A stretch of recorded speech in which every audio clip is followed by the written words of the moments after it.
Welcome back, everyone. Welcome to this Music Mindfulness live stream. I'm Kalani Das, your host and teacher and entertainer and inspirer. I'm not sure that's a word, but it is now. Welcome back. Today's Sunday service is focused on playfulness. And why is that so important? Playfulness is really, to me, at the heart of joyful living. I just got back from a Music Educator conference up in Eugene, and one of the things I love, it's at the top of the list, is to be surrounded by music educators, and especially elementary music educators, because these are people that are also around professional play artists all the time, day in, day out, week in, week out, year after year, and those are, the people I'm talking about, are children. Elementary school age children, especially early elementary, those young people are professionals in the art of playing, right? Play. One famous composer teacher said, a child's work is their play. And it's much more about having fun and, being spirited and being joyful. Those are all important things. And we need to do those things. We need to engage in that. But of course, play is how we learn about the world. Playfulness, experimentation, imagination, trying things out, risk-taking. Those of you that have watched Brene Brown's wonderful TED Talk about the difference between, people that feel a certain way or want to feel a certain way, want to feel more how they want to feel. A lot of that boils down to risk-taking and vulnerability and being vulnerable. And I've said this before, but in case you're tuning in for the first time or you missed it, one of the reasons I do these live streams is so that I can challenge myself and put myself out there and take risks, because it's very risky for me as an artist, as a musician, as a presenter. I also do this entirely unscripted. All I do is I pick a theme, I pick a few instruments, and I say I'm going to show up, and I'm going to do whatever I do. So for me, it's exciting. It is being vulnerable, and I'm okay with that, because I want to create more of those opportunities in my life. And so that's really what playfulness is about. Playfulness is also, I would argue, and you can put your thoughts in the comments as well if you have anything helpful to add. But I think playfulness is at the seat or in the seat of creativity, inventions, innovation. It's all of those things. Playfulness is so important. And if you just look at the animal kingdom, you look at other animals, and you look at how they come into the world and educate themselves and start to be in the world, a lot of it's through play, playing with each other, playing with things, playing with other, things that you find in nature. And that's what we do as children a lot of the time. At least I hope that when you were young, you were outside and, digging and hanging from trees and running around and picking up objects and creating and being playful, and also being playful with other people. And also as an adult, I think we all appreciate playfulness in all of our relationships. I know I do. I'm attracted to playfulness, and I appreciate those around me who also value and want to cultivate playfulness.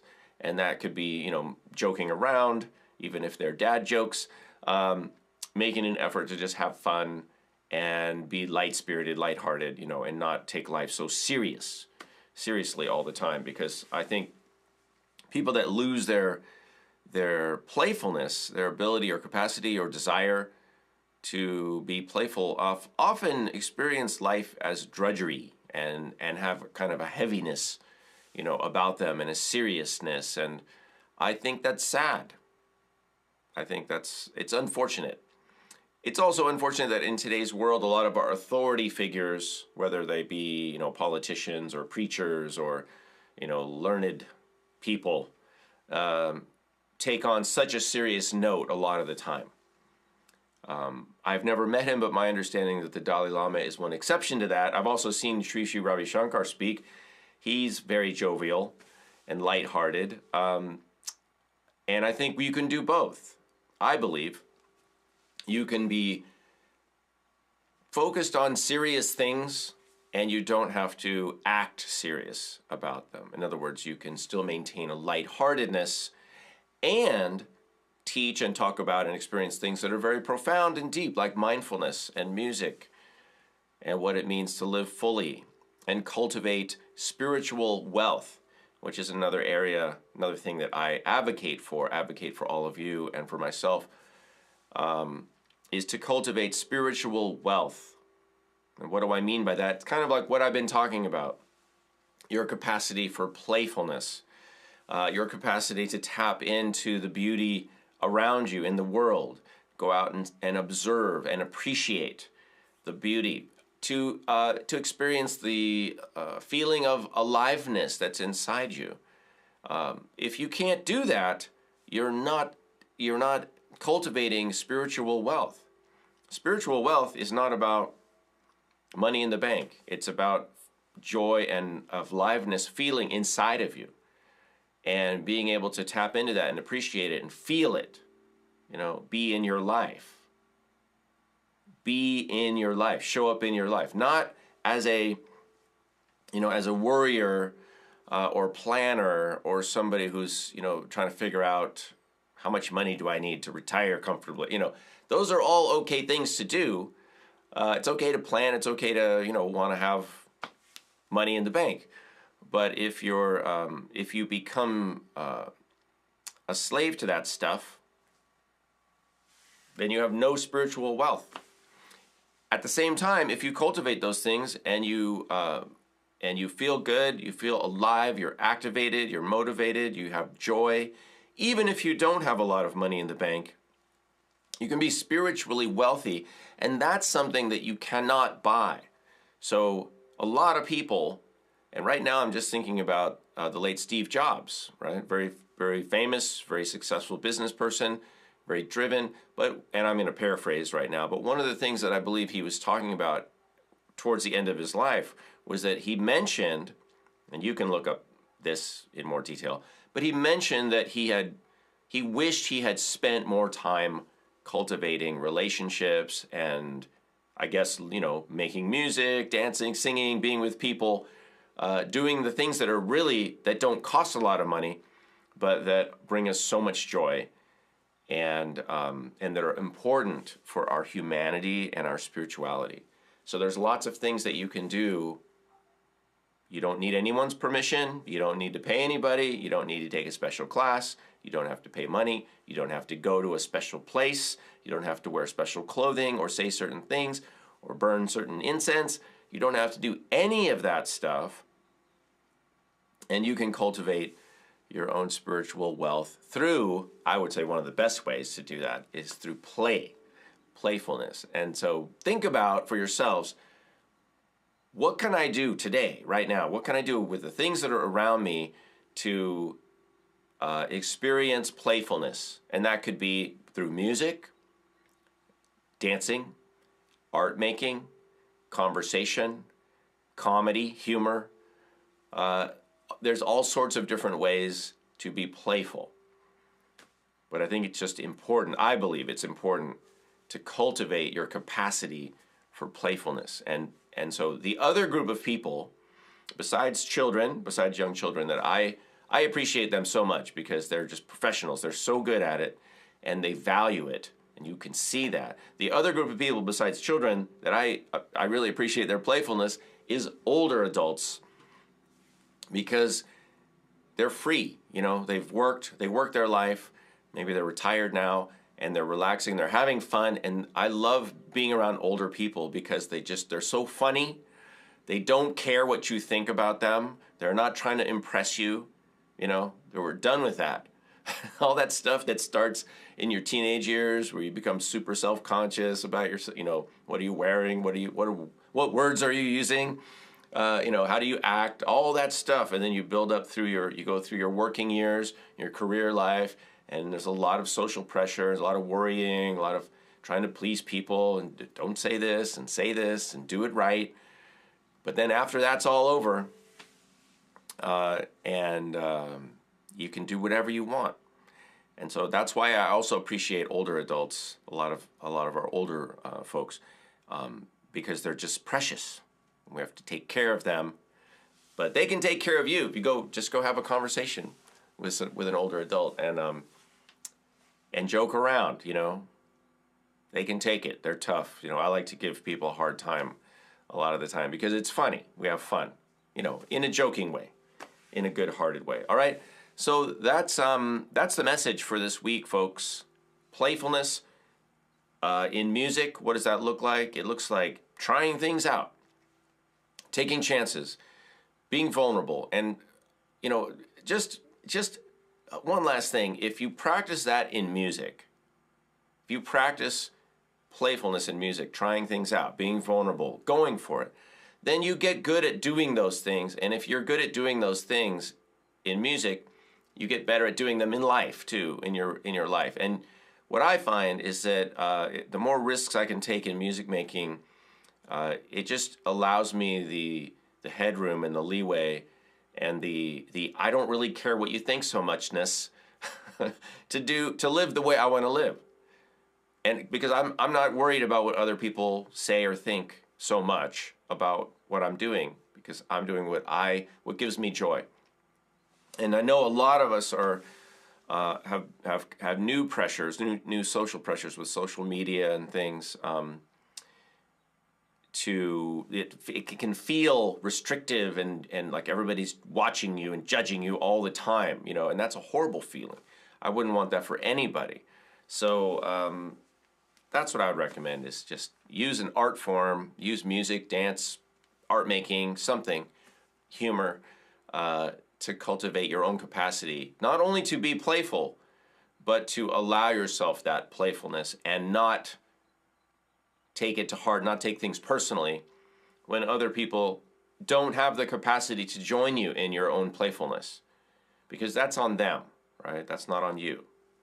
That's, their issue. They might say you have a problem, or you should do this, you should do that, you should do things differently, but that is their opinion. So let's get back to some music. Thanks for tuning in today. Patrons of the channel can join me right after this live stream today at 11 Pacific time for our percussion hang. And I'm going to be talking about music and also kind of sharing how I use the looper, kind of breaking down what I'm doing right now for those of you who are interested in the music part. And I'll talk all about the instruments and how I approach the live looping. I can talk about the gear if you want to know more about that. Just whatever you guys want to know. You can join us at patreon.com/Kalani. You do need to be a patron, and that is on Zoom. And you can join us over there. Like I said, the monthly cost or amount people chip in, you can start at a fancy cup of coffee a month. If this kind of thing if you like this sort of thing, if it's worth it to you to spend a cup of coffee a month, you can join us over there, and I welcome you. And I appreciate the support for those of you who are choosing to show your appreciation and show that you value World Drum Club and this kind of content, because I show up for you. So I appreciate those of you who are showing up for me and for each other, because the more of you that pitch in, the more that makes it available to everyone. So you're not just paying for yourself. When you chip in, throw a little money in the tip jar, you're also helping make it available to other people as well. So that's a gift to the community. And I want to thank everybody that does that on a monthly basis and supports the channel. It's amazing, and I appreciate it. Let's play some music. What will happen? We don't know. I'm going to clear the looper, and we're going to start fresh. Let me just change a couple things, and I'll be right back. Hang tight for a second.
for joining me today, everybody.